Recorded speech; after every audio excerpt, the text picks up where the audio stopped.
Thank you so very much for your speech, Fiona. I really appreciate that. I speak as the ex-head of sustainable transport for the Scottish Government. So the question I'm about to ask you is based on my knowledge of the Scottish Government 12 years ago when I left, and all of the activity which is ongoing now. EHGV is a critical part of how we move from where we are today with diesel trucks to where we need to be with decarbonised heavy vehicles. The UK government, I'm sorry to swear, have invested £68 million in an EHGV project to facilitate that rapid change to EHGV. You say the vehicles are available, they are. The technology for charging is available. I wonder what the opportunity is to secure government support in seed funding that transition. And based on what I knew, we usually used to make an assessment that Scotland needed to invest about 10% of what England and Wales invested to keep pace. Are there plans for investment in EHGV from the Scottish Government? And if not, can we have some, please? So it's a big challenge how we... Is this working yet? You're on? Yep. There's a big challenge in how we invest. I think if you hear what I was saying, and if you look at all the other methods of the Scottish Government, I think 12 years ago when you were in government, seed funding would have been seen as kind of initial there, would have pilots. Everybody would be looking to the Scottish Government, for example, with EV charging to front load, to give confidence to other areas. We are now more seriously, I think, in that co-production space and co-financing. And I think that's where we need to be in terms of the sustainability and scale on volume of that change. We've just gone through a very painful budget process, I might add, not least to having a 10% reduction in our capital budget from the UK. But I do think we need to be looking and searching different ways that we can fund things, both obviously from public sector, but probably as importantly, how do we give confidence by the decisions we take that the commercial sector have viability in investing, whether it's on leasing or different other areas. Our biggest challenge in Scotland is not going to be the big fleets, I suspect, but the SMEs in particular. But I can reassure you that, I mean, I've not yet been a year in this post. I took on the transport brief in June. Apologies for being late. I was only at my second cabinet meeting this morning. But what I have done is make sure in the first interministerial group meeting of ministers, the UK ministers and the Welsh ministers, and now we have a Northern Ireland minister. The first one on the day the Northern Ireland minister was appointed, so unfortunately couldn't be with us. I made sure that we had freight on the agenda collectively, and making sure that there is that exchange, so that mapping I talked about is of interest on a UK-wide basis, and that we get what probably is the most difficult sector, which is freight haulage, into the centre space, because other areas I think are developing well. But in terms of funding, that is going to be one of our biggest challenges. But we also know that there is green investment opportunities if we harness collectively packages and products that are investable propositions. Thank you for being here, because I really appreciate that. I know you've had a really busy day, and you weren't late. You arrived when you were meant to. So thank you very much. We're going to go into a Q&A session, and it would be really great to use the expertise of the whole panel, because the temptation is always, let's talk to the Cabinet Secretary. Let's fire some questions. There's a gentleman in the front here, if we can please. Third row in, right at the end. Thank you. Hello, Daniel Friedrich, University of Edinburgh. Thank you all for the very nice talks and bringing the externalities and core health benefits of the transport transformation into it. So my question is mainly for Lily and maybe for Fiona as well. How can we bring these extra benefits of health, which will help the NHS, which will help people have healthy lives? How can we bring this into our financial models? Because then the transition will sort of pay for itself. Yes. Lily? Thoughts? I think the first step is doing similar things to what we're doing now, reaching out in Scotland, which is something I'm very keen on, to understand what are the plans, what are the priorities across Scottish Government, across local authorities, so that we can step in and help provide a view of more generally speaking, what is the impact on people's health, people's mortality, long-term demographics? I think, alluded to it earlier, it is only by understanding the bigger picture, the pros and cons of where we're heading now versus what the options are, that we can start designing actions. And also thinking about using data and financial modelling to assess how effective will potential policy decisions and actions be. So I think that is something that we're looking to work with Scottish Government on. I'm a fan of actuaries. My son-in-law is about to do his final exams, so I see the merit in the crossover there. I think some of the most powerful evidence we got was from Professor Jill Belcher, and the study from she conducted in Dundee that showed that half of the childhood presentations for respiratory disease was due to air quality. Now that tells you something. That's a moral responsibility, but also in terms of future health issues, that has an impact. And I also think what was interesting that Heather was pointing out about modal shift, people forget about walking. The more people use bus, the more they'll also walk. And I'm not sure we're as good at telling that story in terms of that presentation. But I'm not going to be able to read the health budget to get money into HGV freight, but it's a whole systems approach that governments have to take. So this is a long, you've got to have the pace and momentum now, but if we don't have the pace and momentum now, we don't reach 2045 or 2050. But the benefits to health service will be longer term, but if you don't start, you'll never get there. One of the interesting things you mentioned there, Fiona, was the direction of travel, which is to reduce the amount of journeys that people undertake in their cars. And it depresses me massively to see that we've got 3.06 million cars, vehicles on our roads. And I wonder, Duncan, my friend, you could play a really integral part in that modal shift, getting people out of their cars into public transport. What do you need to be able to do that more, better? Yeah, so without repeating myself, there's probably two key areas. One is road space. So more bus priority on existing road space, whereby we prioritise space for public transport and in particular the bus ahead of the private car. And I know that is, a difficult challenge for local elected officials. But we've got to see the bigger picture, and the example I showed in Aberdeen shows how it can work. We need city centres to be vibrant as a bus operator. We want people to go there, so it can still be a positive step. But that is the first thing we need. We need quicker journeys, which makes the service more attractive.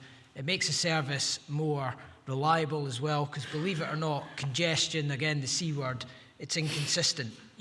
It's not just a case of building in a resource because you don't know when that can, the volume of congestion at peak times, particularly post-COVID, is very random. So that's the first thing, and that obviously brings a lot of benefits to the customer in terms of cheaper fares and investment in other services. The second thing is more strategic or more sustainable strategic land planning. Public transport, whether it's train or bus, it's a derived demand. We need to be we need dense destinations. Moving employment and leisure and retail out of city centres into business parks. We've got business parks in this. When I was a young kid, a long time ago now, a business park would have had a furniture store in it where perhaps you did need a car because of what you were taking away. Now a business park's got a Sports Direct. It's got general high street stores. So I would question, why is that allowed to happen? Because what it's done, it's dispersed the destination, and as a result, it's made it much harder to serve that destination by shared transport, such as bus. And so, they are the two key ingredients. Okay, that's helpful. Thank you. Other questions from the floor? A plethora of hands. Golly, in sync.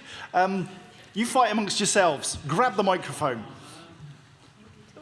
Hi, I'm Jo Phillips. I'm from Optimised Environments. I think one of the best things that's happened in Scotland in recent years has been the free bus passes for young people. I think that's brilliant. And we've got free bus passes for young people. We've got free bus passes for the elderly. Do you think eventually, if we're going to scale up and counter private car use to the scale that we really need to make the whole transport system free? Can I just challenge the elderly thing? I'm just about to get mine. Stop it. Should we? Should we give free alternatives to people? And how does that affect? Well, clearly affects your business model. I think my initial response would be the Scottish Government should be congratulated for the rollout of the under-22 scheme. We shouldn't lose sight that, I don't want to keep going back to COVID, but one of the main adverse impacts of COVID has been the lack of older age persons travelling by public transport. It's just been a behavioural shift following COVID, and the under-22 scheme has played a big part in allowing operators to maintain networks and indeed grow networks, which we've certainly been able to do, as I've evidenced in my presentation. So it's got its advantages. I think my note of caution would be when you speak to customers and you get real customer feedback preventing them from using the bus, cost actually isn't a big issue. It sometimes is in terms of where they need to use multiple operators, and we as operators need to work really hard in providing integrated ticketing. The Glasgow Bus Alliance does that with the Tripper product. We've now moved it on mobile, so it's now much more accessible, but we've got a role there.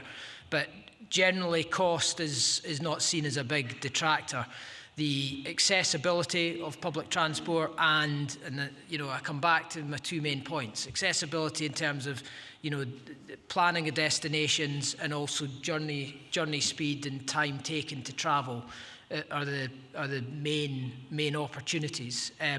I know free public transport does exist elsewhere, but those ingredients also exist elsewhere. So I would just ask people to bear that in mind. Duncan, may I just challenge that slightly? Here I am, approaching 60, about to get my universally available bus pass. With the best will in the world, I don't need it. Financially, I don't need it. I'm damned excited. Yay! But I don't need it. Why am I getting it? Sorry? I have recognised it's a universal entitlement, but you go back to Fiona's point. Money is tight. Is it right that there are people who have transport poverty, but I'm subsidised? I don't know. It doesn't feel right to me, and I'd love to be able to say, don't need it, thanks, love it very much. Please give that to somebody who needs it more than I do, so that they can go and do a job, take their kids where they need to go. I'm probably barking up the wrong tree, aren't I? Well, I can let you know that very shortly we'll be announcing our fares fare review. We will obviously want to keep our concessionary travel, and not least, as we've just heard, the young person's extension has been very successful, hopefully encouraging young people when they're 23, 24 to keep using the buses. But there will be an opportunity for an open debate. You'll be able to make that point. But I also agree with Duncan, we need to make sure that there's a whole system approach to this to help ensure that any funding going into the system can help support a reliable bus service, so we can get those 22 to 60-year-olds to actively use the bus service. It's just transition is key, isn't it? So this is going to be a challenge to you, so watch out for when that's published very, very shortly. And I'm seeking to have a very open debate in the Parliament, across party and also cross country, as to how we ensure we have the most effective public transport system that we can have. And of course, bus will have to be at the part of that. Thank you. Let's go right to the back, because you have been left out. Lee, you choose. Hello. Hello. Hiya. So, sorry, I didn't want to jump away to another topic. If I can stay with the same topic, that would be great, because we're going to ask that question. and first of all, congratulate the Scottish Government for the free travel for under 22-year-old. And just to challenge about the question that was made before, I'm a community worker. I work for Edinburgh Council. I have a citywide lead role in sustainable development, promoting that for young people. And to challenge what we said earlier on, the one thing that's fantastic is the impact that that has had on children, young people and families that are living in areas of poverty. And to be able to create situations where young people can travel across the city or back and forward to school has been enormous. The impact on that has been absolutely huge, and the benefit of that has been fantastic. It's been difficult working as a youth work lead role, because the implications for that have been, some have been widely expected, but there's also been lots of implications and unexpected implications of that as well, in terms of logistics, say taking 30 kids on a public transport bus to a travel venue, etc.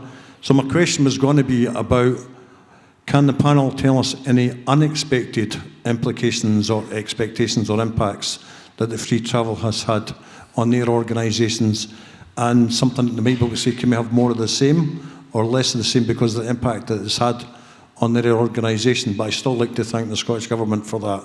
I hear that all the time from young people saying, this is fantastic by young people. Thank you. Thank you. And isn't it fabulous that almost universally we've got people in the room who are saying thank you to the Scottish Government. I did this in Westminster just recently. That didn't happen. Heather, you may be close to this. Unintended consequences of the things that we do. Do you come across this much in the Energy Saving Trust when you do those reviews of how people are moving around and modal shift? It's quite hard to say, because I think thinking about the unintended consequences of free bus travel for young people is, I don't see a negative unintended consequence there if we're getting more and more people on buses. But in terms of unintended consequences, I think it kind of goes back to what Duncan was saying about the design of our places and making sure that people can get to where they need to be sustainably, actively, and using shared transport, where we're still, unfortunately, in such a car-centric cities and car-centric places. And I know that there's even more challenges for people who live in more rural areas than urban areas as well. So we have to take it with some nuance with our approach sometimes. And sometimes these blanket messages don't land well with certain communities, depending on where they live. Or depending what they've got available to them. So yeah, sorry, that's quite a big question you gave me there. But I suppose the thing that's changed in the 12 years since I left government was when I worked on creating the electric vehicle charging infrastructure for Scotland, I worked in a silo. And the silo was, I work in transport, and I don't talk to the renewable energy people, I don't talk to the health people. And Fiona, it's not like that anymore, is it? There's this sort of horizontal integration. Horizontal? Yes. That means that colleagues, chat to each other from different departments to get the best policy outcomes for the citizens of Scotland. Yeah, 12 years is a long time. Things all right. And I think, but you're right in saying that connectivity is right through. I'm having discussions later this week on health and transport with the Health Secretary in relation to fleet and also other issues around transportation, talking to Highlands and Islands about how actually, we could be looking at aviation, which is electric or hydrogen, etc., for transportation in remote areas, or they're not remote to the people who live there.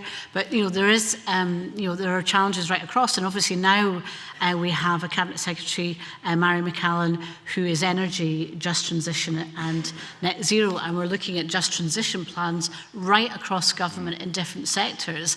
So that's a whole system approach, and if we're going to meet the targets we have to meet, we need a whole system approach. I guess that's probably a good place to end, in that we started talking about collaboration and how we need to work together to move forward at pace and scale. And they were words that Fiona Hislop, who wasn't here, used in her own presentation. We need to do this. Whether it's 12 years old experience or whether it's right now experience, the messages are still the same. We can do this. But if we want to go far, we have to go together. And we do have to go far. Ladies and gentlemen, your panel.